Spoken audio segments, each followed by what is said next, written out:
இது வெற்றியை கொண்டாடும் காலம் அல்ல, சிந்திக்கும் தருணம். கமல்ஹாசன் அறிக்கை. இந்திய ராணுவ வீரர்களின் துணிச்சலை பாராட்டி ஏற்கனவே சூப்பர் ஸ்டார் ரஜினிகாந்த், தளபதி விஜய் உள்ளிட்ட பலரும் வாழ்த்து தெரிவித்த நிலையில் உலகநாயகன் கமல்ஹாசன் தனது எக்ஸ் பக்கத்தில் இந்திய ராணுவ வீரர்களின் பெருமை குறித்து ஒரு பதிவை செய்துள்ளார். அதில் அவர் கூறியதாவது: துப்பாக்கிகள் அமைதியாகும் தருணத்தில் இந்த நிமிஷத்தை நாம் பயன்படுத்தி நம்மில் மற்றவர்கள் அமைதியை காண அந்த உயரிய தியாகம் செய்தவர்களை நினைவு கூற வேண்டும். எங்கள் வீர ராணுவத்தை நான் வணங்குகிறேன். மூவர்ண கொடியை பார்த்தபடியே கடமையினால் நிரம்பிய இதயத்துடன் ஆபத்தின் முன் தடுமாறாமல் நிற்கும் வீரர்கள் நீங்கள். இந்தியாவின் பெருமை. எப்பொழுதும் விழிப்புடன், எப்பொழுதும் தைரியமாக எங்கள் எல்லோரையும், எங்கள் எல்லைகளையும், சமாதானத்தையும் காக்கிறவர்கள். இந்திய மக்களுக்கு, குறிப்பாக ஜம்மு அண்ட் காஷ்மீர், பஞ்சாப், ஹரியானா, ராஜஸ்தான், குஜராத் மாநில சகோதரர்களுக்கு உங்கள் பொறுமையும் மனப்பாங்கும் சாதாரணமல்ல. நீங்கள் உயர்ந்து நிற்கிறீர்கள். வெற்றி தற்பொழுது விழிப்புணர்வை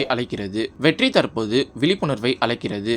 ஒரு வலிமையான நாடு என்பது சிந்திக்கும் நாடு. இது வெற்றி கொண்டாடும் நேரம் அல்ல, சிந்திக்கும் தருணம். கற்றுக்கொண்டு மறுபடியும் பலப்படுத்தி மீண்டும் கட்டியெழுப்ப வேண்டிய நேரம். ஒரு வலிமையான இந்தியாவுக்காக ஜெய்ஹிந்த் என கமல்ஹாசன் தனது எக்ஸ் பதிவில் கூறியுள்ளார்.